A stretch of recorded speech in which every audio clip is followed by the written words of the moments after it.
We just narrowly missed disaster. Just narrowly missed disaster. That's a show title that would surely have ended our podcast. What's sad is it wasn't the worst we've come up with so far. So not even the worst tonight. There's no we in this situation. That was all you. And that last one wasn't me. Then we are not discussing that. It has been a wild ride already. All right, chaps. It is the 30th of December in 2021, and this is going to be the final installment of the Loose Screws podcast before we tick over into a new year.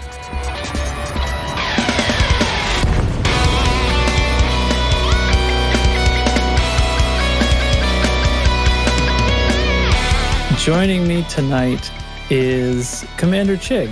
How you doing, man? Good evening. I'll try not to drop in and out like Nurgle seems to be doing constantly. Nurgle's here. His internet is being very interesting, so we'll maybe catch up with him in a minute. NL Hate. Hi. There may be some screaming in the background, and I apologize for that. Hate's going to be strategically muting. And Teflon is joining us tonight. Hi, Teflon. Hi there. How's it going? Well, and if Nurgle pops back in, we'll catch back up with him. But I guess in the meantime, we haven't seen each other since the holiday business. Well, I guess I haven't been around. But anyway, we had a big holiday mess instead of a podcast last time. Party. Sorry, we had a big holiday party instead of a podcast last week. And did everybody have fun? Was it ridiculous or what? Yay! Yeah, it was fun. Yeah. It was fun. I killed Chig. Definitely worth. Chig died a few times. It started by Dubs using a T10 to kill my Sidewinder. The biggest weakness of the Sidewinder, even fully engineered, is you can only boost like once an hour. And then at the end of the night, everybody killed my T10. So it started the night, me being killed by a T10, and end of the night, me dying in a T10. It was a fun night. I hate you all.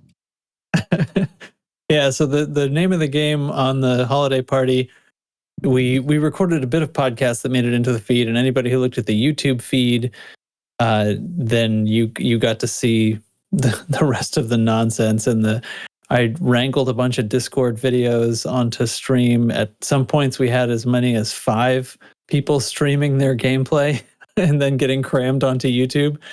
So that's all there. If for some reason you want to torture yourself by watching it, I think probably most of it is pretty hard to decipher, but we had some unengineered adder battles, and then as well anything that anybody wanted to bring and fight. And there were many deaths, and it was very fun. And we should do some more. I think everybody's up for a bit of PvP events.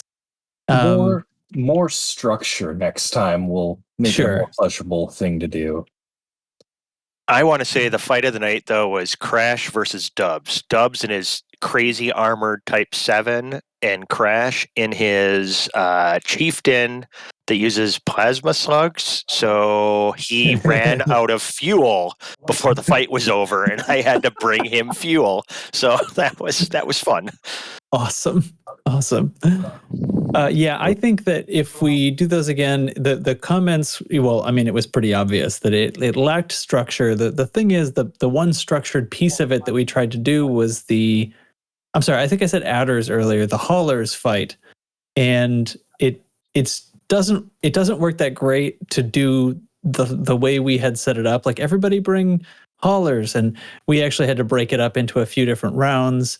So that ended up needing a little more structure, and then the rest of it was just free form, and that, of course, was a complete and total mess. So I think, yeah, a little more structure, like planning a few intentional, I don't know if you call them rounds or bouts or something to that effect, and then actually holding it to that. Yeah. Hopefully that's pretty good. The event was set up to do haulers, and I still have not owned a hauler, if that tells you anything. Yeah, I don't own a hauler, so I was like, I have an Anaconda. That's close enough. I bought my PC Commander's first hauler 12 hours ago because I got stranded with my FDL in the Pleiades. Whoops. I had never bought a hauler before that night either, but Hey, so Nurgle's here for a minute. Nurgle, how you doing tonight? If he's here, if it's going to work. Maybe not. I spoke too soon. Turn your hearing aid on. So Nurgle had a medical procedure earlier today and was still a little woozy from anesthesia anyway. So he was planning on having some limited podcast interaction, I think. So anyway, if you want to jump in at any point, Nurgle, feel free. Otherwise, yeah, that was a fun holiday party. Also on the show tonight, we'll do some squad updates. We'll look back at the past year. And Chig is streaming to us. What's going on? I'm just showing you typical Odyssey goodness. Oh, apparently there's bugs. They're halfway into this. Happens far too frequently. Sometimes they'll be hovering in the air. Other times, miscellaneous distances into the hull when you're at stations. And it'll be the entire facility are all kind of, unless you're sitting, then they're fine. Sitting, you're fine, but if you're standing, your legs are Oh, they're okay. It's only in this area You've here only got and one up person. here. No, there's one there locked in the hull. Or into the, what would that be? The bulkhead? I don't know. Our Navy guy can answer the question. Like, look at this guy. He's in the counter. Just his head is hanging out. If it is a wall, then yes, it is a bulkhead. No, then it's a floor. Well, this is a counter. I don't know what this is. The floor. Yeah, the Pioneer Supplies is in his own counter. In shoulders. He'll cure dandruff. Floor is the deck, the walls is the bulkhead, and the ceiling is the overhead. Okay. Overhead. We gotcha. Well, this guy is in the employees only counter inside it. Yeah. No, you can't go there because you're not. Only he can go inside the counter. And the employees only counter. And this is just a very short person behind the desk. All right. Well, anyway. All right. That's good podcasting. Never mind. Carry on. I was going to ask. Well, that's why I was trying to describe the visuals. This past week, what you been up to? What's new? To me? Yeah, sure. Well, it's that great week between Christmas and New Year's where there's not much going on, and I got a kid at home. Izzy got her braces off today. That's 2 years of metal in her mouth, so she was super happy. But we're driving up there, and she says to me, I told her, yeah, we're going to be doing the last podcast of the year tonight. And she goes, you've been doing that podcast for like a year. I said, a lot longer than that. And then she goes, well, whatever. And you've never had me on the show. I said, you don't play Elite. You've logged on like 5 times ever. She goes, yeah, but I fly that. Wait, what's my ship? I've got the, what's it? I said, it's 3 letters, starts with an A. She goes, ASP? Yes, ASP what? And she goes, ASP Adventurer. I go, huh, that's pretty close. Say you're in the neighborhood. What else could you call an adventurer? And she goes, a traveler? Asp Traveler? No, you're in the neighborhood. And then she went, Asp Walker? What? Asp Walker? And then she goes, oh, Explorer. And she got it. But how her mind went to Walker for a spaceship was interesting to me. That's so great. Thought I'd share that. Her not playing Elite. I mean, I'm on the show. You play. You were there to kill me in your Anaconda at a hauler event. So don't give me this shit that you don't play. Well, I mean, I don't remember when was the last time I played before that. Maybe the last event.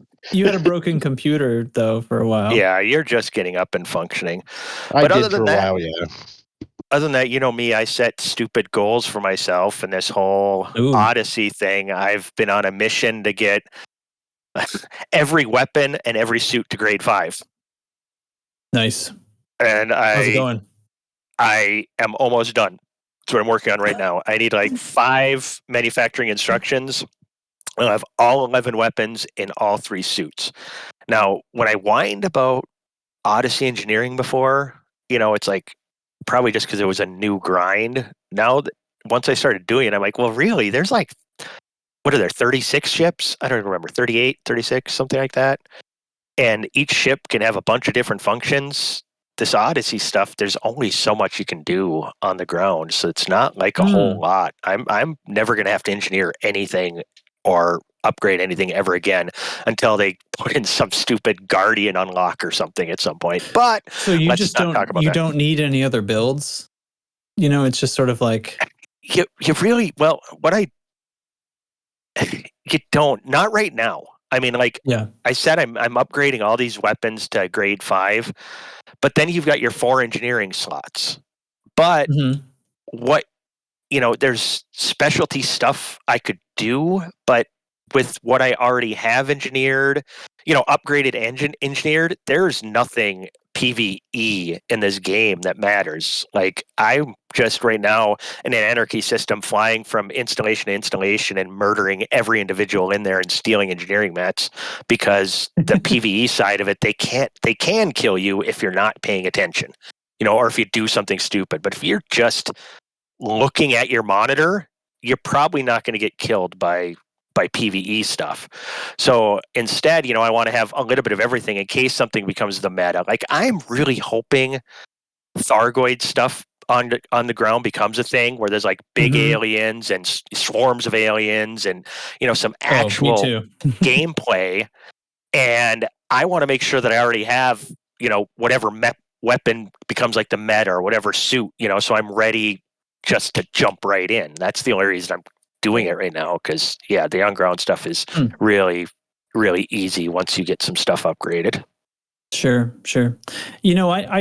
I get that, and I agree. Like, you could have that'll be the thing, and I think everybody's kind of expecting that, right? Too, but I would kind of you're just making me think of this right now, because everybody keeps being curious if I'm ever going to buy Odyssey.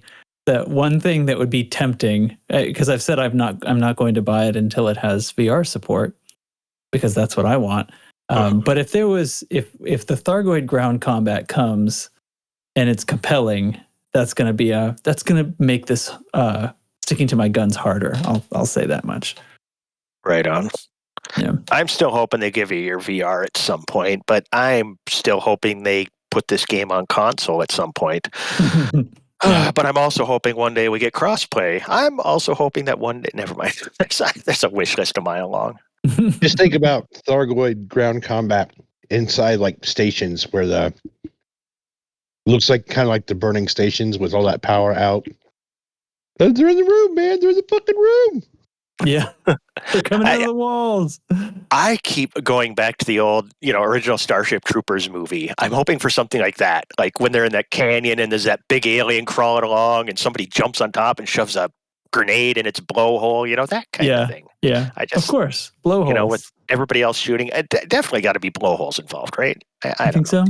I know. Yeah, you know what? Let's just take a few minutes and come up with, what do we think Thargoids look like? Chig thinks there's blowholes. Anybody else want to go? Well, right now I think they look like anuses, but current iterations. Sphincter. Your sphincter is the word you're looking for. There we go. Sphincters. There's definitely got to be some butthole aesthetics in there. Definitely. I'm having fun. Okay. I think we were still on what have you been doing this week, Chig? Let's move on to the next person at Sphincter and move on to hate. What you doing? What you doing, man? They're pretty green, so it'd be gangrenous buttholes. Well, that's kind of the sphincter's job, is to cut it off, isn't it? Never mind. Carry on. No, the sphincter is to pinch it off. It's different. Pinch it off. Oh, cut, pinch. I don't know. Depends on the strength of your sphincter, I suppose. But I mean, there's multiple uses for that. Oh God. Not much I can say is going to compete with all this butthole stuff. I have climbed 4% through Deadly. I am still trailing behind everybody else. But I have found a way that I can earn about 1% every 90 minutes. And how is that? Well, once I pass everybody and I'm elite, I will definitely share with the class. Oh, I see. It will definitely share with the classes and shove it in everybody's face. Sure. Well, you started after most of us because you were an Xbox player for quite some time. Actually, according to Inara, Nurgle and I got to Deadly the same day, October 20th. Oh, fantastic. So cool. So that's your grind. Yeah, and Halo. There's a lot of combat. A lot of combat. And then some of it's evolved. One more time, a lot of combat. Damn it. Some of it is evolved. But Track stole my joke. I'm sorry, man. We can count on each other, though. You know that. Hey, what have you been doing this past week, Teflon? I saw Spider-Man: No Way Home. I heard that was good. It's really good. It's fantastic. My favorite, probably my favorite Marvel movie so far. Normal movie. What does that mean? Marvel. Marvel. Oh, I'm sorry. Oh, I watched Expanse episode 4 before the podcast. No one cares. Want me to recap? It's Want not to your recap? turn anymore. It's my turn. I also watched all of Hawkeye, Cool. and I played Halo and Legend of Zelda because I got the Game & Watch for Christmas, and Awesome. the Cadence of Hyrule Crypt of the Necrodancer for Switch for Christmas. Necrodancer? Necrodancer. Dancer. Yeah, Even I'll show you. weirder. I'll take a picture and show you. And Wow. some D&D books. Rad. Three of them. Crazy. You know, to help kill my players. He's Oh, talking boy. about me. I think you're the favorite child. I think I've got a target on my back. No, I'm I think pretty I've sure gone it's too me. long without being killed. There are specifically 2 people that have a target on their back. Oh, the 2 who still have their medallion. Ah, that's not me. I I do didn't have a say that. medallion. I didn't say that. You made that. Yeah. I made that. But Hey, and if Hey, you now- know what they say about assumption, it makes an ass out of you and umption. go sit in the corner. Hey, I'm quoting Samuel L. Jackson from A Long Kiss Goodnight. Come on, good movie, good actor. Go sit Cut in me the some corner. slack. I don't know. Okay. All right. Let's not fight. And I played a little bit of Elite. We were killing Thargoids, and then I killed Chig. Yeah. Oh, did you guys have a Thargoid night that I missed? I finally I don't know. made good on that threat that I was going to kill Chig. Yeah, he did. Nice. And we killed Thargoids. Yes, it did happen. Didn't someone kill? You see, Trax, you were there. Yeah, you must be talking about the last time we all got together. Yeah. I don't know. I don't listen to this show. Did you guys kill Basilisk or shoot Thargoids last night? No. There was talk of it, but I don't think anybody did. I was busy. No, last Myself. night, like Bonzo was on, Jaymore was on, Volt, me and Data, and Sweet D, Diani's Symbiont, and a few of us went and did a few ground CZs last night. We were like, if Crash shows up, we'll go kill aliens. Crash never showed up, so screw that guy. Very rude. Very rude. Cool. Well, I haven't been on Elite since the holiday party. It's that time. It's between Christmas and New Year's. There's just a lot of nonsense. So the wife and daughter are home, off from school, and that always throws my schedule into a turmoil. I basically don't even know what day it is if they're not going to school. But I feel that. That is exactly how I am.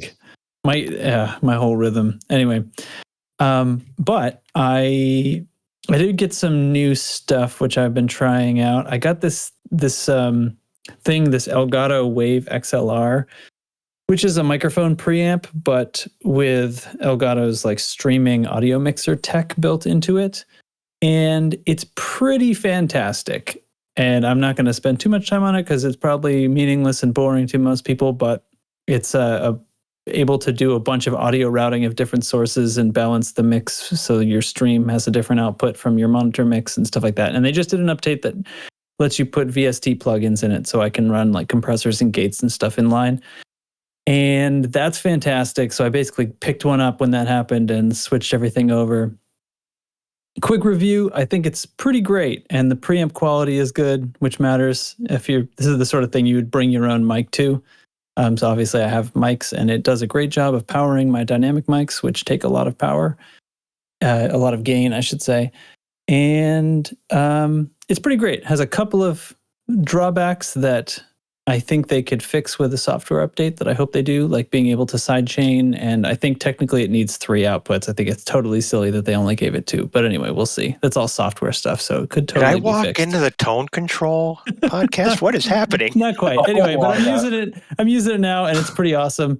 And yeah, I'm pretty happy with it. A whole But, lot of that was Chinese.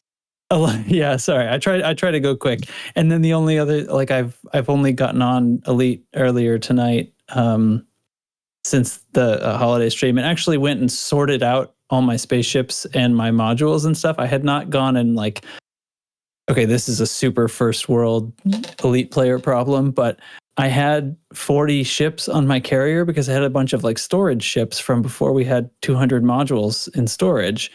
And I couldn't like get new ships and summon them to my carrier. Oh. And I complained about that, and everybody made fun of me for having extremely first world problems. But anyway, so I cleaned out a bunch of stuff and rearranged a bunch of storage ships and compacted everything, and feeling much better now. Whatever, it's their fault for making me use storage ships in the first place. So and anyway, now I'm here, and that's it. So hooray. Okay, there. I didn't talk too long about audio crap. So, I think this is what? You use OBS for streaming, don't you? Oh, sure do. Yeah. Okay. I may have to talk to you about how that's set up afterwards. How to set up OBS? Yeah, Yeah. for Sure. specifically for streaming. Mm-hmm. Yeah, I'm still OBS. I'm still is- using the Twitch Studio, and I might switch over to OBS for Might be Yes, overlay. growing a, it. a smooth brain like me can handle OBS. You'll love it if you start using it. It's so Yeah. easy. It's very powerful, but it can be used extremely simply as well. So I can Yes. definitely help with that. Yeah. All right. Do you guys want to get into a little bit more podcast content? The next thing on my list is the squad update. It seems like we're not going to have a Nurgle. He can't successfully stay connected for more than a few seconds. So I think, Hate, it's going to be all up to you. I think I'm going to play the Chig squad update, so buckle up. So, how about we do a squad update? Bang squadron update. Huh. Hold on, Chig. I'll start shooting you more in a second. I want to do a squad update real quick. I'll shoot you while you're doing that. We recently expanded out of 7 Andromeda into the xians system. We're going to have recently expanded protection in the xian system, so we can't start a retreat, but we do not want to stay in the xians system. Not for any reason, but sometimes we're too powerful and we get like accidental expansions like we had in Yemia, which would be the same problem, like 100% the same problem as the Yemia problem. It's a Prenav-Antol power play system. It's not a big population. We really don't need to be there. It doesn't have extra, reach for us to go any further in that direction. We're trapped up against a bunch of Frenchmen on that side. And we're also trying to get Balmus into control. By the time this podcast is live, the tick may have rolled through and we may have triggered a war already. So if you're listening, maybe check those squad orders on the or on Discord. And then in about a week, we're going to work on retreating out of the xians system. I think I had something else on show notes that are behind Elite, but I was busy shooting at a... Yeah, okay, 6 Andromeda or Mayakaro is also going to expand very soon. And we're going to be heading directly to the snoqui xian system, which is where we wanted to go when we ended up in the xians system. Okay, so we're actually going to pull it off this time? Maybe? As long as we can trigger the retreat that is in snoqui xian that we've been trying to trigger for a while. We will definitely go that way. And that is currently the squad updates. Check out the Discord for extra orders. Nice. Thanks. Cool. So Great. So Jay Barron, the Bard, has sent me a Galnet news update that I'm going to play now. And I think he's getting us caught up on the maybe more than a week that we were behind on that. So here comes. That's fine, but if it's bad news, I'm going to blame the Bard. All right. So clever. Very good. Here we go. Welcome aboard the Tinhadium Express. Please feel free to take advantage of our flight attendants for your entertainment. And don't forget, this liner is in the top 100% of all liners out there. While there's a lot to go over from the past 2 weeks, for the sake of time, the recap will be condensed into tiny bite-sized pieces. It's easily digestible with this week's main course, and please ignore the one-way class and any scientists you may see. Let's get started. So the winking cat, up to bat, back to back. Eric Gunnarsson initially receives a message from the cat, at least we believe, from the cat alluding to a scavenger hunt. Began on the 16th. The hints for this thing were delivered through Galnet. Apparently these messages were unauthorized, and Galnet had to apologize for that. And then the hints continued to be delivered through Galnet, forcing Galnet to apologize again. We don't really know if this is the end of it, but I hope not, because it's really funny. But, well, that's kind of the gist of the whole thing right there. There's kind of like 2 or 3 stories that are tied into the winking cat scavenger hunt thing, and a good chunk of stories were just the hints themselves, but I'm not going to go over them. There are some neat implications in these hints, though, especially the one about Zachary Rackham. Interesting stuff in there. But we got to move on. So the next thing on the list here is the Steel Majesty. Under new management, the name was changed to Fairfax Vision instead of the Iron Maiden. It's renamed in honor of Dr. Jenna Fairfax, who led millions to safety from the Empire. It was initially used by Minister Aaron White's followers during the Marlinist Civil War and used again by NMLA in an attempt to rescue Theta 7. Did not go well for them. Spoiler alert. But yeah, that's pretty much all there is to that. That part of the story there. Moving on. Aging Aegis loses military personnel to Salvation. Military leaders tired of playing defense, defect to Salvation. All 3 superpowers are losing personnel to Salvation. All 3 superpowers funded Aegis, so funding would include personnel, weapons, things like that. Well, it's being siphoned off to Salvation now because Aegis, well, kind of on the way out, as it were. Especially with Aiden Tannerfees and court-martial, no one's stepping up to take over, and the investigation that's currently happening. No news on that, no update yet. We'll get that next year, early next year, I would assume. Salvation, by the way, may be formally recognized, which could mean that they can be formally dealt with, which is looking less like it at this point, and could actually replace Aegis. And we'll get to that a bit later on as to why that may be. Theta 7 was unmasked, and he would have gotten away with it too if it hadn't been for those meddling kids. John Tyburn, average Imperial citizen, had democratic ideals, and you can't spread those democratic ideals if you're an Imperial citizen.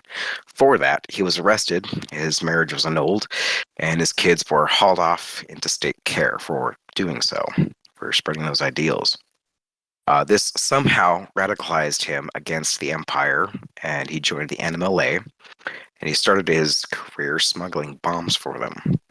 At some point in his career, he was rearrested and then shipped off to Syrian Harbor. From that point on, John was no more. Theta 7 was who he was. Now, John may be dead, and his memory might be, I don't know, remembered, but Theta 7 is how he'll be remembered, and his legacy of terror will live on. Moving on from there, the Thargoids insist on selling religion to unprepared pilots. Advances in several systems have not waned. This comes after the second ever usage of Salvation's superweapon. It's kind of a worrying thought because, well, that's what repelled them the first time in Cornsar. So I don't know. This could spell some pretty bad news. So if we don't get something serious quick, well, could get really ugly really quickly. I mean, it could go one of two ways. Like, when we finally get to see what they look like on foot, maybe, but I don't think that's going to happen for a little while longer.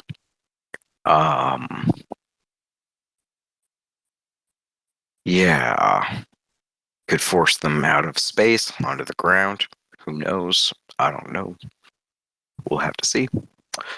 Moving on from that to a related point, and this actually ties back into an earlier point I made.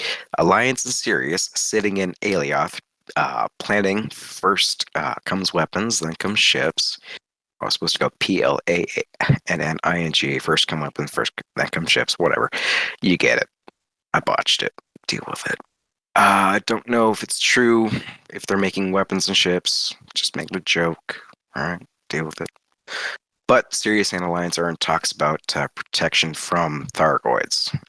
So this is why I think Aegis may be on the way out, because Mahone has been steadfast in backing Aegis and saying we need funds for Aegis, things like that. But if he's talking more to Li Yong-rui, could be on the way out. I know, but that kind of points in that direction. And it's interesting to know what comes of this agreement between Sirius and the Alliance. See if there is maybe some sort of new technology, or just they're shoveling more bodies into the military. Like, that's all it is. But I don't know. We'll have to find out. So that's just more stuff to come into the next year. And speaking of that, the most recent articles were of Galnet's recap of 3307. These stories, there have been two of them so far. There's just way, way, way too much to just list in this segment I've got. For the full details, if you're not already in the Discord, join up, go down to the Bard's Lore Corner. It's going to be there. But yeah, there's just a lot happened this year. A lot happened this year. And only imagine what's going to happen next year, because we've got several different things you can almost kind of see just based off some of the stuff I've talked about. Whole bunch of things being set up. Going to get knocked down at some point. We've got the Thargoids that aren't backing down. We've got Galnet being compromised. Aegis could be on the way out, being replaced by some mysterious man called Salvation. Alliance and Sirius, Alliance trying to not be like the Federation, but joining forces with a massive federal corporation. Like this whole thing is just one big old pile of kindling that's ready to just go. Anyways, it's going to be a wild and bumpy ass ride coming up. That's my prediction for that. Speaking of predictions, we did a goal prediction for tomorrow. I don't think there's going to be one, considering tomorrow's the 30th of December. If anything, we're going to start fresh on the 6th of January.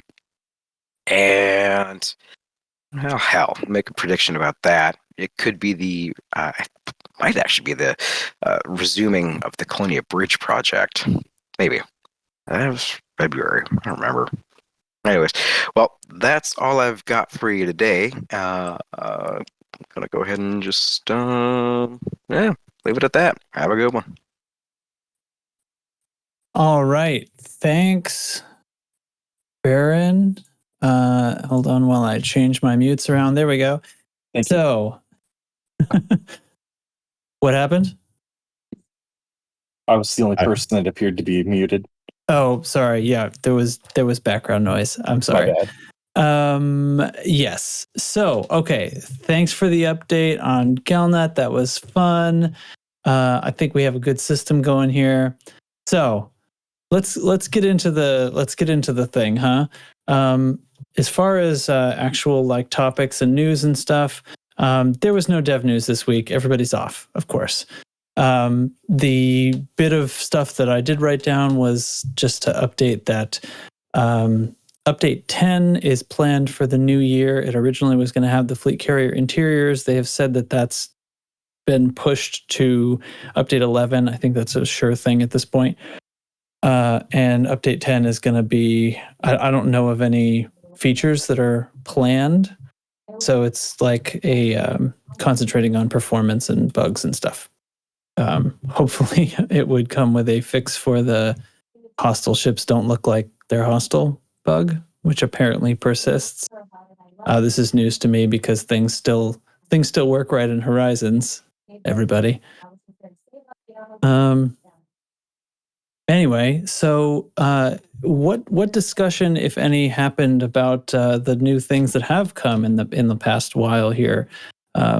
Multi-limpets, the new SRV, and then there was a fleet carrier preview as well. And what among these have been discussed on the podcast? Because I haven't been here for every episode.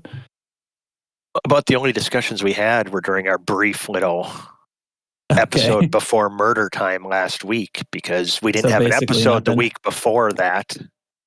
Yeah, we didn't have an episode, so yeah, it's been multiple weeks since the last time we had a real sit-down discussion. Gotcha. All right. Well, in that case, what do you want to tackle first? Anybody?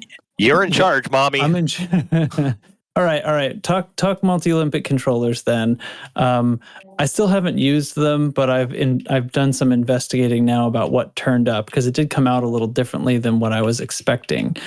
That is to say, I was kind of expecting them to be like underrated, like as though they were the size below, but really it's just that like you kind of can't get an A-rated one is what turns out to be the issue. So, well, I'm curious. Have you watched Astro's video on it? Down Earth astronomy for people that don't know. I mean, once again, it was.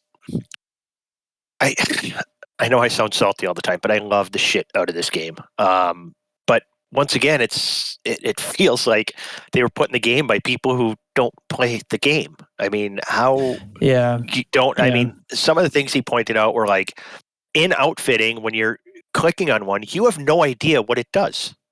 I mean, you don't know which. There's no way to know what it does. Yeah, you have no way of knowing that it has, like hatch breaker and collector and refueling on the same thing. Right. And there's a bunch of stats listed, but they don't matter because things like the prospector doesn't have or the prospector limpet is like extremely fast or something like that. So it basically behaves as though, on the stats page at least, as though it's got like the stats of something much faster, but the collectors don't actually go that fast. Like, it makes no sense. Yep. Yeah, it's going by, if there's 3 different kind of limpets on it, it's giving you the best stat for the best limpet, whereas the other limpet on there, other limpets don't do it. I don't know. It's things like that.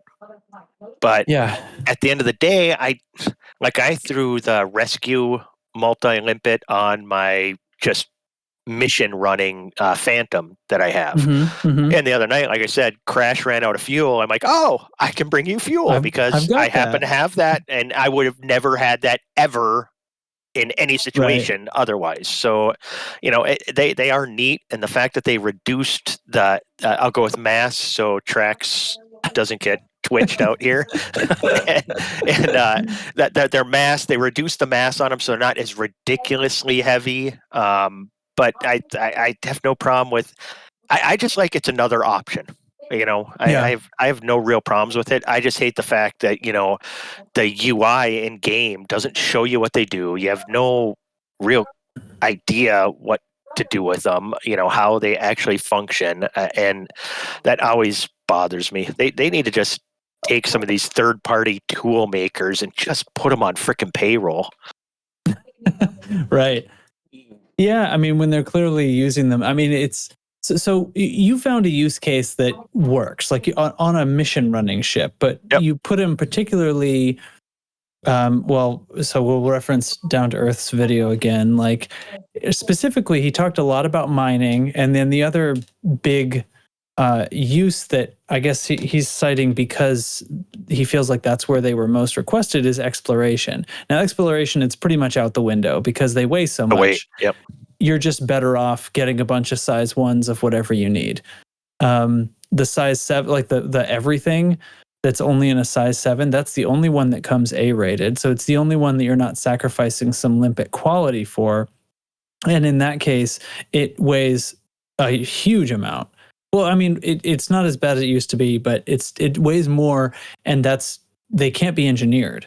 So, I mean, that would solve it realistically. Like if you could put lightweight on it, all this, like most of the complaints are gone because you could lightweight the size 7 for an exploration anaconda. You could lightweight several of the 3s for whatever you wanted, your mission running ships. It's not going to make it okay for mining.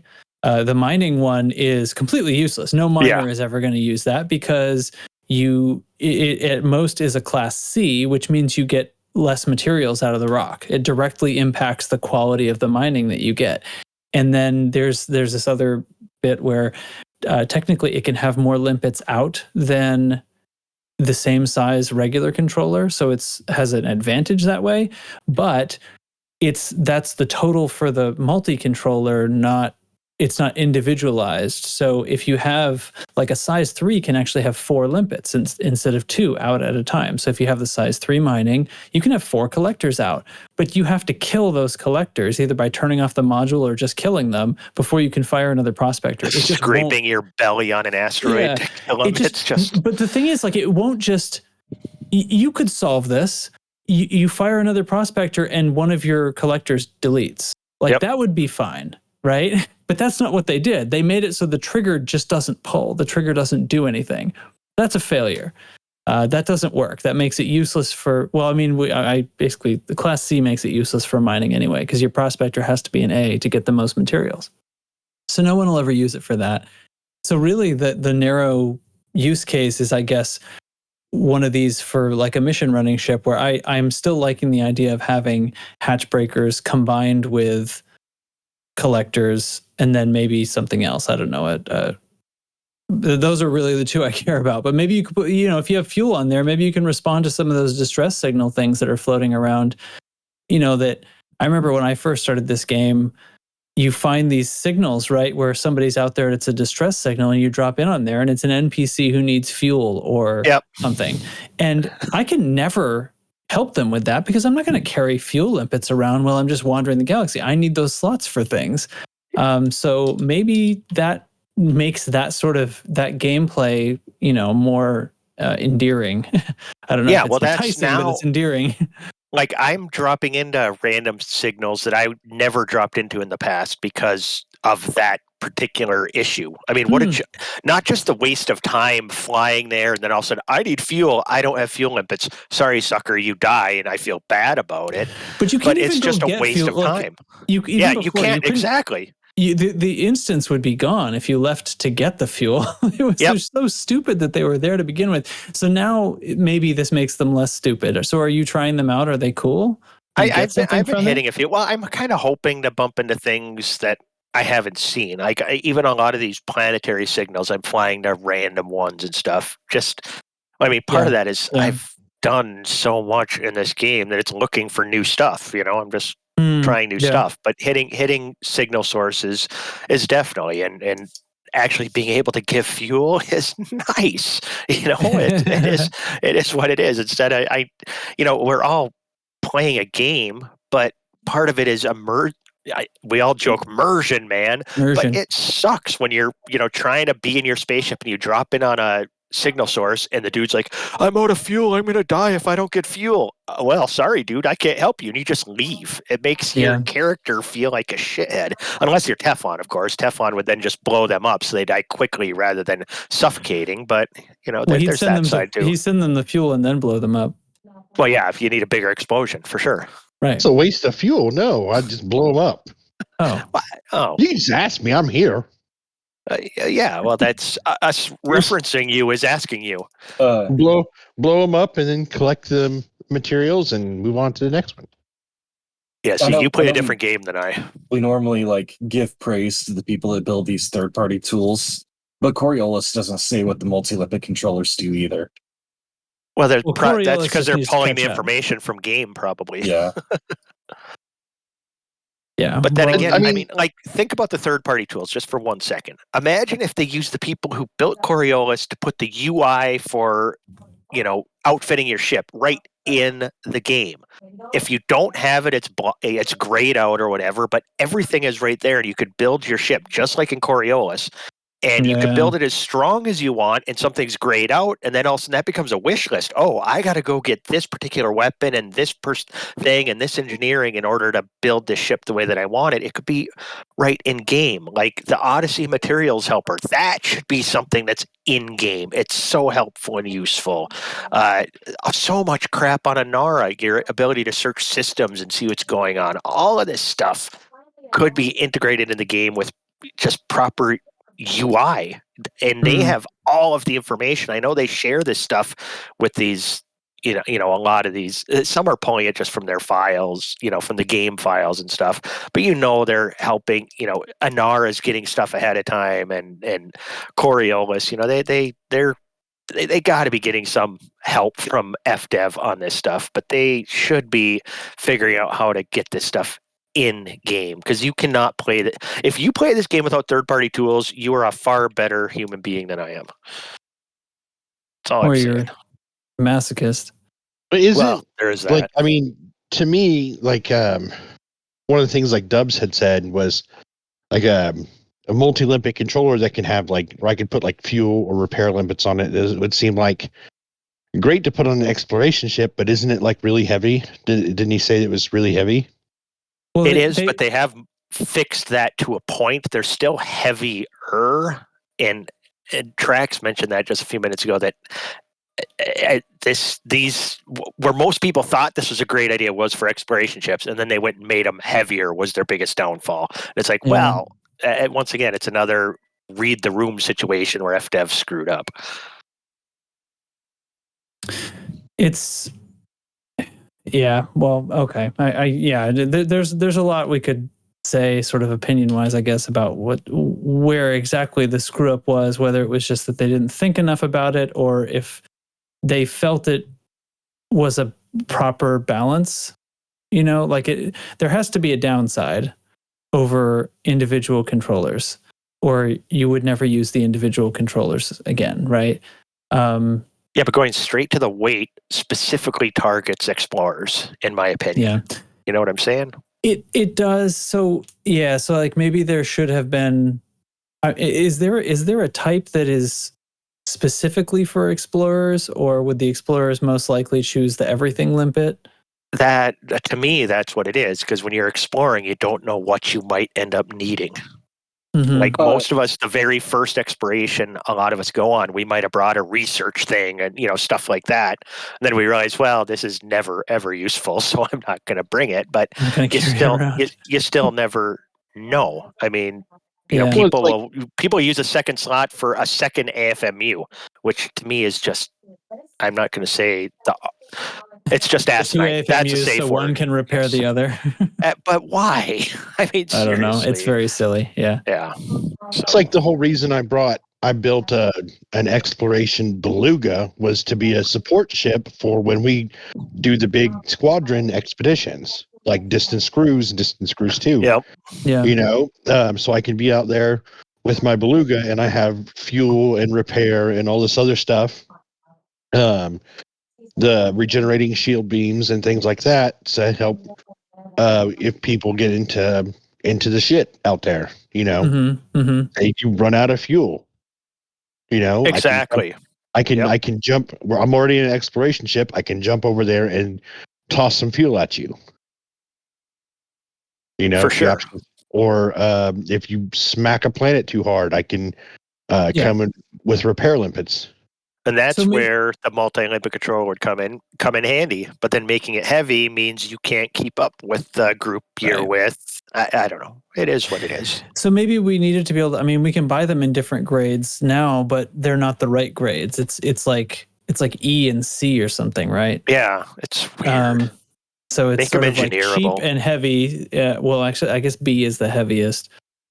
But anyway, yeah, make them engineerable would probably solve this. Maybe the ones that are exploration focused should come in a D rated. I don't know. It's just a thought, since that's the whole Exactly. point of D That'd be rating. ideal. Yeah, because you don't need it to repair fast. You just need it to be able to repair you. You know, at all. Exactly, and have it being able to make it as light as possible, and it's just a matter of making it so that it doesn't become the the meta, the min max perfect thing. Then it Right. keeps the others relevant. Because if I'm gonna go mining, I'm not using a multi-limpet. If I'm gonna specifically, I can't even think of what the other ones were. You'd use the specific limpet controller. Yeah, well, But- the Xeno one is basically a repair limpet, but it also contains decon and research. And that's the perfect case, though, of you wouldn't use that because you want the limpet that repairs you as much and as fast as possible, I have as to have opposed a Class just A. having repair. Yeah, you have to have an A. I need a Class A plus, in fact. Yes. Yeah. I wish yeah. I had. I wish I could carry 2 repairs and put 2 limpets on me fixing me at the same time. That would be ideal. Time. Yeah, my repair limpet can have 3 out at a time. How come they can't all 3 be working on my hull? That's what I need. Yep, that's what I want to. I agree, but it is what it is. Okay. Let's talk about SRV. Who has driven the SRV? Wow, nobody. Okay, well, check it out. So there's a link in the. There's a link in the show notes. One of the recent streams that FDev did. Included senior designer Tom Cowell. I think I'm hopefully saying that right. That's how it's spelled. He talked, and it's been days since I heard him say his name. I'm sorry, Tom. But he talked a lot of detail about the process Cowell or of creating. Kuel? QL, Kewell, right? Yep, that's the one. Yep.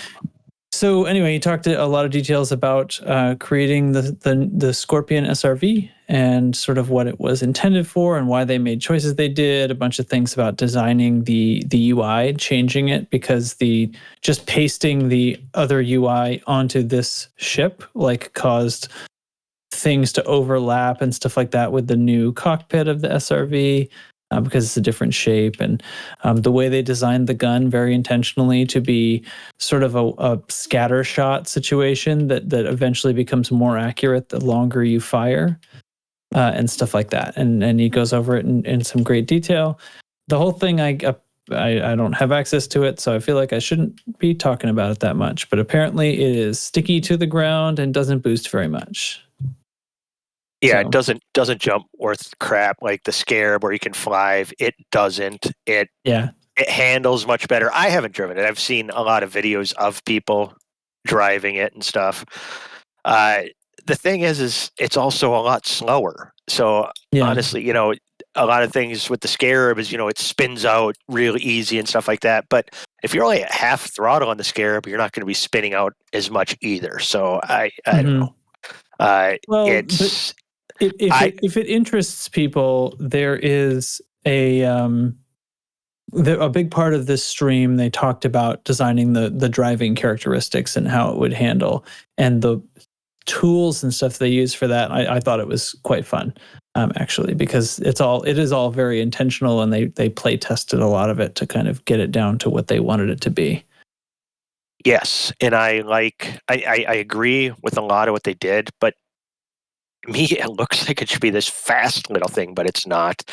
My favorite thing about it is what you were talking about is how the gun works, how it starts out scattershot and then focuses as you shoot. You get more accurate. That was a pretty cool design choice because then, you can't just sit there and snipe people on foot. It's more for fighting against, it's more against fighting against other Scarabs and shooting ships and things like that. Goliaths, maybe. Yeah, Goliaths, all that kind of stuff, which I thought was pretty cool, actually. So, and I like my headcanon when I first saw it. It's kind of scattered, then it focuses as the barrels warm up, and then it hones in, is the way that I see it. And it's I good design choice, and I like that they thought that through, because now, I mean, against personnel, people on foot, the Scarab is superior right now. It still is the easier way to kill 5 or 6 people on foot, but that thing will absolutely, but it's weak, right? Murder a Scarab.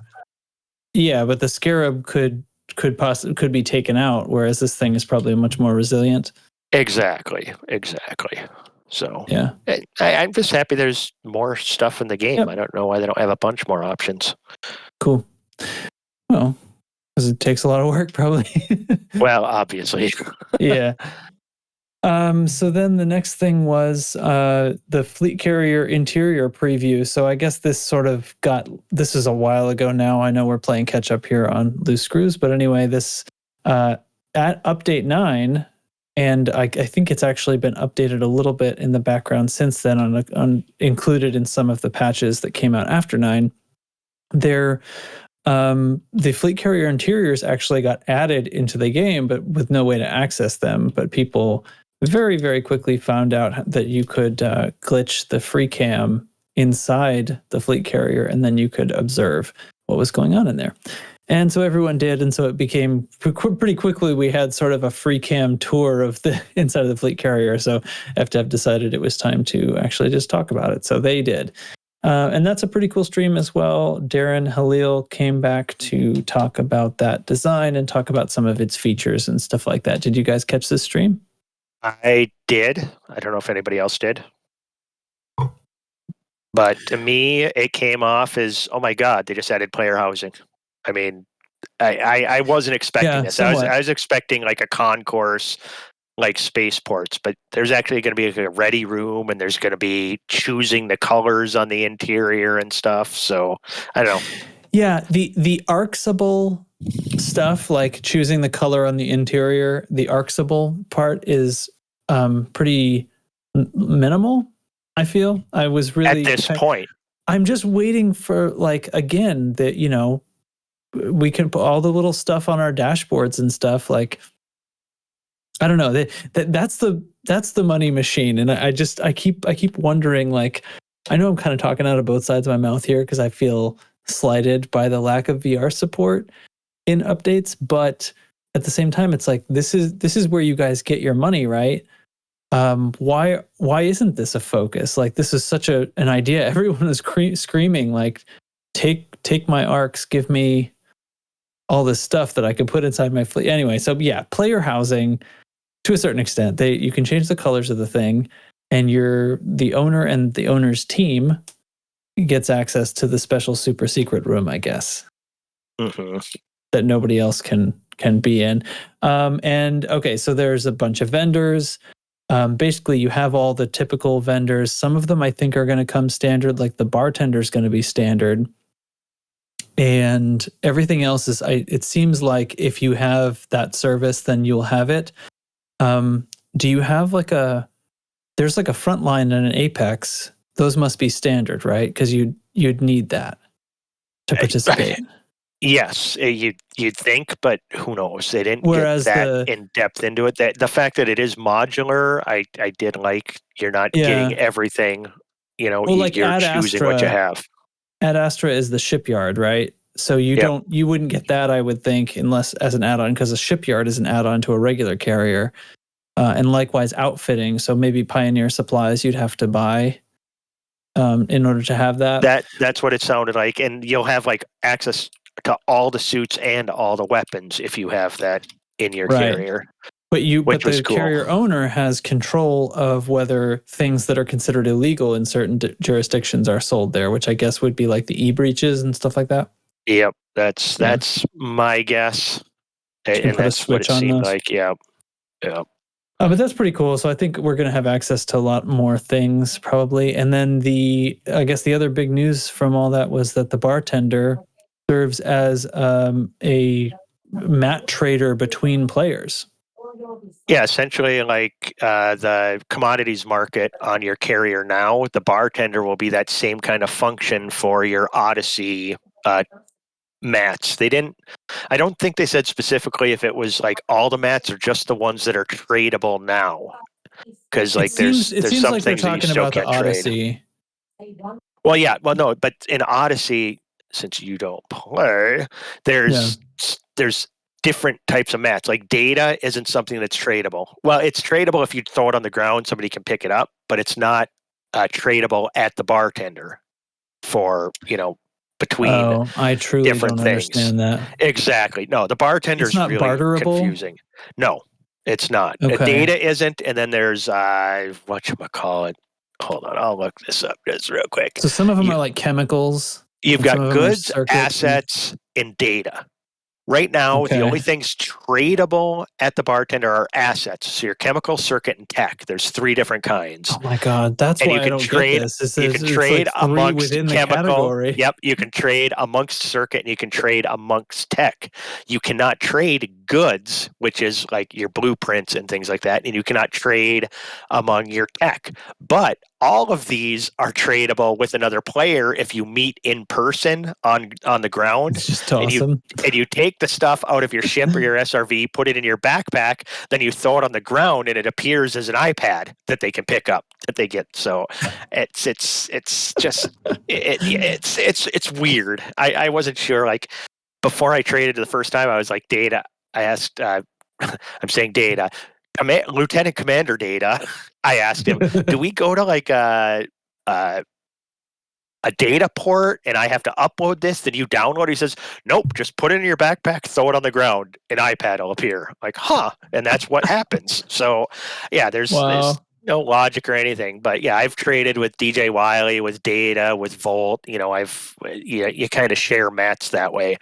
Now, I'm hoping the bartender will allow for all of these, the goods, assets, and tech to be bought and sold at your bartender as a commodities market.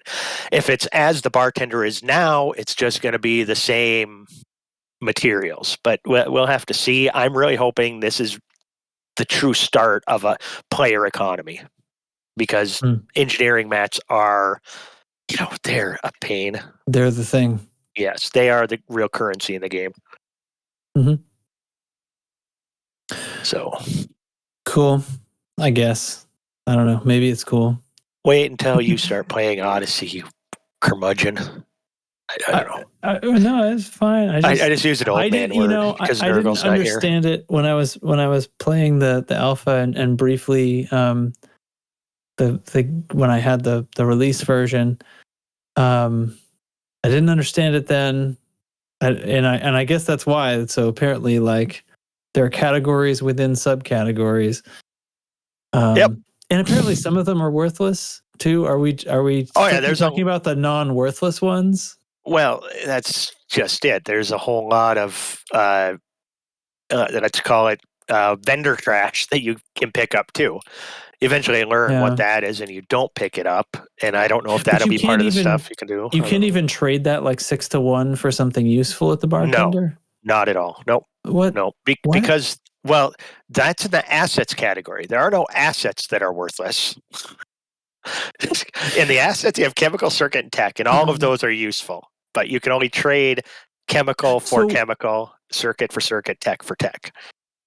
And then I don't know why I'm asking you about this. Never mind. Forget it. Everybody listening who has Odyssey probably knows this. And I bet you they don't, because it's so convoluted and complicated that I'm sure a whole lot of people still don't know how it works, even if they're playing Odyssey. All right.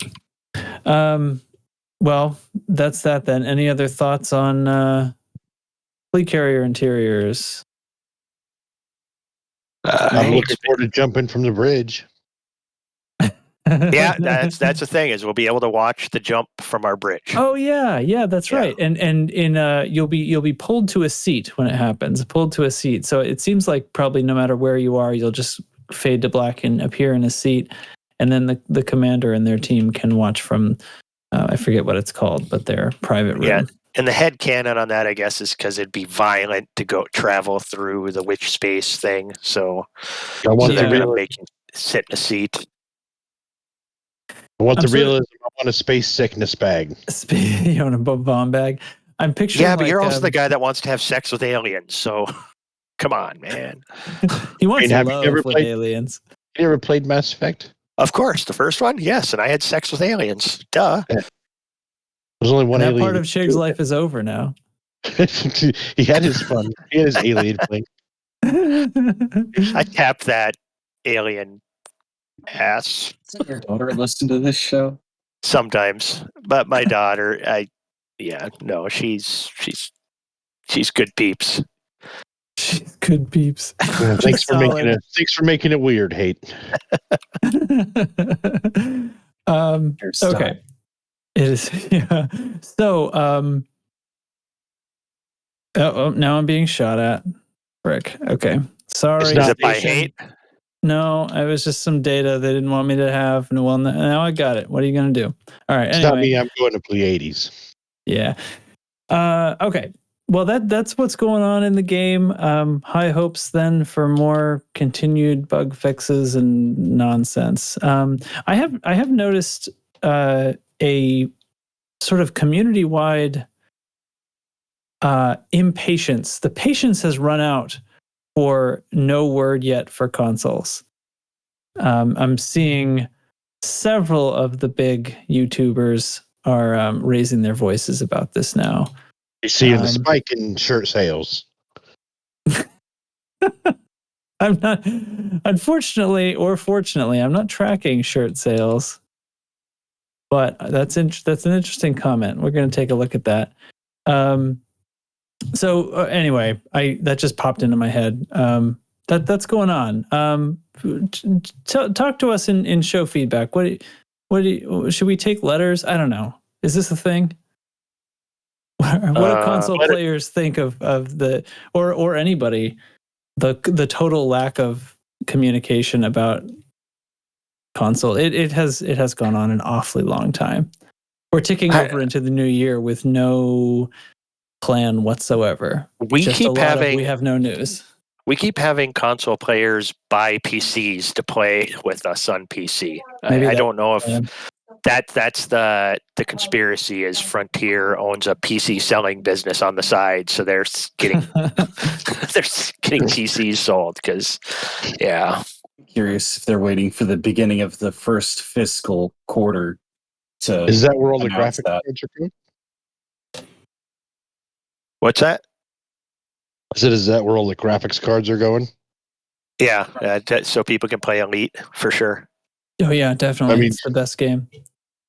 No, I mean, like if FDev's got a PC selling business on the side and it's all one big conspiracy. Oh, they're the scalpers. Are they buying up all the graphics cards? They need to have a more popular game for that to be the case. Ouch! I didn't say that. I'm sorry. Oh my goodness. Okay. In better news, I've been pretty happy with the series that's come out from the Galnet News Digest's YouTube channel. So I put a link in the show notes here. 3307 Year in Review. So far, I think it's a 4-part series, going in depth into everything and kind of topic by topic, taking it through the whole year. Which I think is kind of nice, right? As a way to like remember everything that went on, but not. It's chronological, but per topic, right? So one of them is going to be like the Azimuth saga, but it's all just that, and then the other one is like the other bits of the story. So anyway, at least that's what it seemed to be when I was listening this morning. So anyway, I thought I'd include a link. The other community stuff I was going to include, which I totally skipped. Here, I'm going to load up the page right now. So it's the end of the year, which means we have a bunch of podcast stats. The year in review for loose screws, if you will. So Spotify, who owns our hosting service, produces a thing with a bunch of stats. I will warn you ahead of time that I have been happier with this in the past. This year, the website is particularly irritating to use and look at. It's way too much moving graphics and not enough information on each page. However, I will try to tease out a few interesting things. Chig, you've been keeping track of some stats of your own. I wonder if you might vamp for me for a second while I land a spaceship, and then I can click over to this other page. What kind of stats? I have no idea. What do you track? Show stats. I track a lot of stuff, but I'm at least 8 weeks behind. So I was gonna put together everything for this year, the minutes we did, and all of that, and then I'm a lazy prick, so I didn't. I could vamp something else real quick. Okay, what do you want to? You want to vamp something else then? I've got a vamp. I've got. Let's call it a Chig chat real quick. Okay, and then I'll do. Even though, yeah. We'll call it a Chig chat. Okay. Yo, it's Chig chat. Durper, durper, durper, durper, Chig chat. Durper, durper, durper, what a cheese at. Durp, durp, durp, durper, durper, durp, Chig chat. Durp, durp. That's all I got. Your new Always nice to soundboard hear is tab. super, super clear sound compared to the shit that you used to pump through here. I just want to say that. It's just pure digital. Yeah, through pure this awesome new mixer I have. digital sound. It's magic to my ears, except tie wrapping is just wrong on every level imaginable. Okay, Chig Chat is going to be about cheese. I'm sorry. And then I'll have a cheese at the end of the show too, but Okay. there's 2 cheeses in a row. This is Moto King posted a video in Chig Chat one day called How to Cut Every Cheese. Okay, I love Good this God. so far. Yes, it was. I'm like, Jesus Christ, that's going to be a long video. You click on it, yeah, it's like 45 minutes or 50 minutes. This lady actually goes through like every cheese imaginable and the type of knife you should use, why you should do it, everything else. And it was amazing. Wait, why you should do it as in why you should cut the cheese? Why you should use a particular cutting method on a particular cheese. We all know why we have to cut the cheese in every possible definition imaginable. But I'm watching this, I didn't think I'd learn anything from this. This was like cheese porn. I'm telling you, I was watching this. The greatest thing I learned, and it'll be the cheese of the week right now, is raclette. Raclett. It's this softer Swiss cheese that is amazing, that comes with its own. There's this amazing invention. Look it up, the raclette grill. It's like you put raclette cheese in these little dishes underneath like a grill top that's above it. So you're grilling like vegetables and meats on top, and you're melting raclette underneath, and then you combine them. It's like this amazing fondue type thing that isn't just dipping stuff in cheese. It's actually grilling stuff and melting cheese at the same time and then combining it. Look it up, people. Raclette grill. Raclett grill. You can get them on Amazon. Don't tell my wife I have ordered one, and it should be here soon. Because I'm like, that can be dinner, because you can just do this. Look it up. So that's my vamping, was a Chig Chat about buying a raclette grill. And go watch this video, How to Cut Every Cheese by Method Mastery. Good stuff. So, I am going to look up that grill, but I would just like to point out that cheese porn is not as appetizing as you think it sounds. I have no idea what you're talking about. It's all clicks and buzzes over here, buddy. What do you mean? Mm-hmm. Didn't sound like anything to me. Yeah, it sounds appetizing on every level. All right, back to your community news. Sure. So here's the stats from the great overlords at Spotify. Most of these are a little silly, and they don't give me a very easy to read sheet. So sorry, this is the best I can do.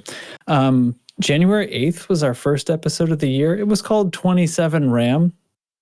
It was the 69th episode of the podcast. Nice. Nice. Score. This year, we got our first stream to a listener in Croatia. God damn it. I hope he's still listening. I love Croatia. I have no idea. Hey, Croatia. Where's the Gamix from? I don't know. I thought it was Latvia. I thought it was Latvian. Latvian, yeah. The Latvian apocalypse hit us. My bad. Right. Same neighborhood, different country. So apparently our most listened to episode was number 88, which it doesn't include the whole title, but it says "Find That Release." ... It was on May 21st. Oh man! Oh, wow. We do some bad stuff here. Let's see. What? I don't understand what it's telling me here. In its first week, listening peaked in the United Kingdom on Friday. Oh, they mean about that particular episode. So apparently that episode was huge in the UK. And then the United States on Friday. Maybe it's a time zone thing. That episode, the show was played in 14 countries. Okay. That's good. They used to tell me which ones they were, but now we don't care. We have grown 34% in followers this year. Wow. So we picked up like 4 followers. That's nice. You're welcome. Yeah, thanks, Tef. 38 fans listen to us more than any other podcast. So big apologies to those 38 people. People, seriously, get out more. Well, one's Chig and one's me.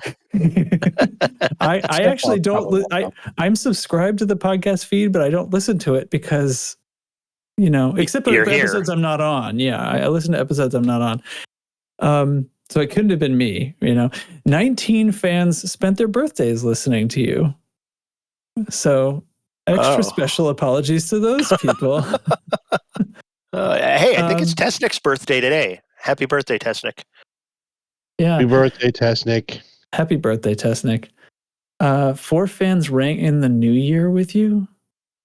What? Why did they say our first episode of the year was on the 8th, but I guess then people listen to us on the 1st? 4 people?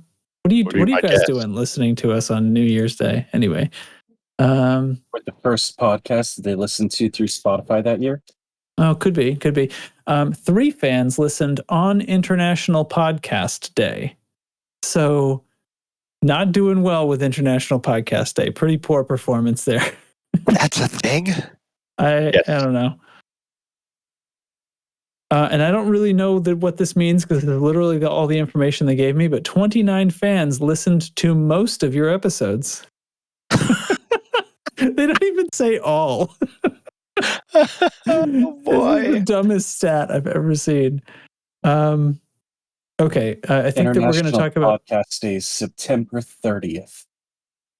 Okay, I have no idea why this is an interesting thing, but 38% of your fans listen to you between 11 a.m. and 5 p.m. So that's our most popular time of day. What time zone? It just doesn't even say. No, just I guess whatever their local time is. Yeah. Yeah. Oh. Okay. It's a good time of day to listen to podcasts. We released 2,109 minutes of content in 25 episodes. So this, by the way, this was compiled like several weeks ago at this point. It says, please remember to drink water. So I say no, I have beer. Coffee. There's water and bourbon. Yeah, a little bit. Anyway, that's about it. So 41 episodes, 29 countries. Wait, this screen says we gained 56% new followers. The other thing said 30 something. So they're just making up numbers. They're just I think they're completely bullshitting us. Not happy with it, Spotify. In now, years is that past, just on Spotify then? To be honest, I'm not totally sure because Anchor is submitting to everything and they do get some stats back, but I'm sure Spotify has more of their own, more control of what they can gather. But honestly, like in years past, they've given us a bunch of charts with which countries and all this stuff. And this is really sad. What they've produced this year is quite terrible. And there's really irritating graphics that make it very hard to read all at the same time. So we're very disappointed, Spotify. Yeah, do better, Spotify. Get bent, dude. You need to do better because you're actually very bad. Fucking figure it out. Figure it out, Spotify. You honestly this is your whole thing, and you can't do a good job of it. So anyway, but I guess whatever. Our podcasts show up in the feed on time, so there's that. Anyway, so that's what I've got. Sweet. Yeah, it's 3307. What more can I say about 3307 that hasn't already been said about the Thargoids? Ooh, I bought a new mouse randomly. Oh, cool. I got the Logitech whatever G302. Does that sound right? I'm not sure. Sounds right. I was super excited. I got it, and then I started using it, and I was really annoyed because when I moved it, there was this clicking noise, and it was the scroll wheel. And I'm like, why is that so loose in there? And it was so sensitive, the scroll, that I would change weapons just moving the mouse, because you can change your weapons on foot by scrolling the mouse. There wasn't enough tension. Well, guess what? This mouse has a button that goes from a freewheel, like frictionless wheel that you can just flick and it'll spin for like a long time, like a fidget spinner. And you hit a button, then it becomes indexed. So you get a click for each thing. Oh, and you D10s. can switch between the two. Yep. You can add D10s are the best. Or not. Yeah. And I had no idea that was a thing because it was just smooth rolling. And I'm like, hey, this is really nice and smooth. But it was too smooth and it clicked when I moved it. Now it clicks when I move it, but it clicks when I roll it, if that makes sense. I'm an idiot. But yeah. So I was really starting to hate it at first. I thought it was defective. And then I found a button. So thought I'd share that. I have a wired Logitech G5 that I've had for at least 15 years. Still going strong. It's like weighted and everything. I guess nowadays the cool thing is to have super lightweight mouses, but back in my day, when you played a first-person shooter, you wanted your mouse to have a lot of weight because it gave you finer control. You couldn't just fling it by accident. So you wanted a mouse that could knock out a horse. That's right. I've got weight plates inside of this thing. Yeah, this one has the weight plates, and I can switch them out. I can go like half a gram here, 2 grams here. What the hell? Yeah, my mouse needs to be half a gram on the right side heavier. Is that really a thing? Apparently it is, but... Oh, mine only has one plate, but I've got it fully loaded with all the heaviest ones. So all the 4.5 gram, I've got 8 4.5 gram weights in this thing. Never changed it. I got a SteelSeries Rival 3 that actually works on my mouse pad, which is super nice because my old one would jitter. Ooh. Oh, you like it wasn't reading correctly? I think it was trying to read like through the fiber. But man, it's been so nice. Like it took me a few minutes to like get used to, but it's super nice to have an actual mouse pad now instead of a piece of paper, which is what I had been resorting to. Wait, what's wrong with a table? Like the mice I've ever seen will work on a table. It just doesn't feel very good. And we decided a piece of paper. It's mice or mouses. Well, okay, so this what I can't remember what night this was, but yeah, Chig unfortunately proved to me inconsequentially that irrefutably that it is definitely at least both of those are correct. Why are you listening to Chig? No, I didn't. I went and he pointed me out to the thing, and then I verified. He was being pedantic. I pointed out you need to relax, and he looked it up, and he relaxed. Yeah. Turns out Chig was right. Hey, can you tell that to my wife? Hold on, I'll call her up. Yeah, you do that.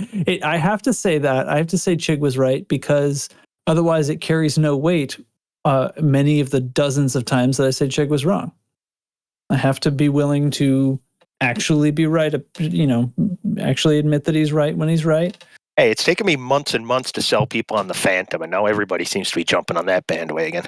No, you don't. I've always loved the Phantom. I just never put it in a combat role. Yeah. Everything else, for sure. Oh my God. I'm flying to sorry, dude. This is off Nebula. Top. I'm flying to oh God. What's the name of that station? The station in Solano. The pretty one in Solano, yeah. Gosh, I can't think of it either. I just targeted it. I can't remember. Artemis Lodge. Artemis Lodge, that's the one. And there's a carrier in the system that somebody has named the Temple of Syrinx. Explain. Any of you get that reference? Nope. That is a reference to probably my favorite album ever. If Nurgle was here, he'd get it. Oh, so only super old people get it. It is Rush's 2112 album. Oh, yeah. Ugh. That is like my favorite one of all time. It is Neil Peart. fantastic. Go listen to the entire side one of 2112. It tells this fantastic story. See, Teflon already hates me. I think Rush is one of the most overrated bands in history. Just throwing that out there. All right. I love Rush. Do we have anything else we want to put into this podcast that's not Rush related? Cheese of the night. Well, it's not cheese of the night. Do you have a Cheese random of the week? sound for that? Is it Do cheese you of have the a week? random sound? A fart would be good, I suppose. I don't have a cheese. Let's see. I don't have cheese. What do I have? What do you got? E. I know what I'm talking about. I mean, that's entirely possible. I am pretty stupid. There, Dubs is on the podcast now. Perfect. Once again, tonight's cheese isn't going to be cheese because I already gave you a cheese earlier. I'm just messing with everything at the end of the year here. What I'm going with is I tried scrolling back to find out who posted it, and I couldn't find it. It wasn't in Chig chat, so it was probably in general, and that means it's buried under hundreds of comments. But somebody posted a product that people put cheese in to keep it fresh, and said it should be my new catchphrase. And absolutely, I've been saying this to people. It's what is it? Oh my god! This. Yes, it's stay fresh cheese bags. That's what I say as I leave a room now. Isn't it fun what a comma can do? Yes, a comma just makes it so perfect. Stay fresh, cheese bags. And that is a great line. I had never called anybody a cheese bag in my life. Now people are looking at me funny. That's nothing new though. That's fantastic. Well, thank you all for joining me on the very last podcast of 3307 from the Loose Screws. And thank all of you out there in the world, including Croatia, for listening. We hope you're listening between 11 a.m. and 5 p.m., which is just the best time to listen to this podcast, turns out. If you like the show so much, we would really, really love if you would actually send us a letter. No, I'm just kidding. I was going with a stamp. I was going to try to convince people to write a letter, but let's actually not do that because I could see a whole can of worms opening up before me. Let's and just self-addressed stamped envelope to Trex's home address, which is yeah. Let's not. So let's go ahead and invite you to the Discord. You can go to discord.io/loosescrews. There's a show feedback channel there, but frankly, we watch all the channels. So, do what you want. Put stuff in the right place. Matthew Lee Willis. That's who did the Stay Fresh cheese bags. Yeah. All right, Matthew, thank you so much. That was epic. Way to go, man. So yeah, listeners, if you're not in Discord yet, come on. What are you doing? You're really blowing it. You're blowing this for yourself. And besides joining us in Discord, we'd love a rating and review on your podcast app. I know nobody does that anymore, but I'm going to keep saying it. Deal with it. We have a merch store at loosescrewsed.com where there's mugs, t-shirts, hoodies, and all kinds of other stuff. And apparently people loaded up for Christmas, which is outstanding. And there's, consoles Am I Right shirts are there. So punish me by buying them.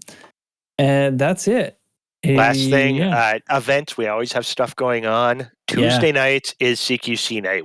That is one that since we started it, we have had at least half a dozen people, and we've got people from the CQC Discord showing up. We had Commander Beers, who lives in England. He stayed up till 3 a.m. his time playing with us the other night, and it was good. Competitive fun, and we have a blast doing it. Show up, we get enough people to do team deathmatch. We start getting multiple lobbies. It's a lot of fun. I'm trying to bring CQC back, and we'll be planning some other events as well. We want to do a little bit more PvP stuff. We actually haven't had just regular old bounty hunting nights in quite a while. Those are trickier because when the wings split up, the stuff like that gets a little strange, but it doesn't matter because we're all getting paid anyway. And I'd love to do more Thargoid stuff too, so we'll see. Absolutely. Time's limited, but anyway. Come join us. It's loads of fun. Thank you, Chig, Hate, Teflon, Nurgle, even though he wasn't making it on the show. That's going to be it. We'll see you next time. Stay loose. Stay so screwy. And, see you next year. So screwy you can't handle it.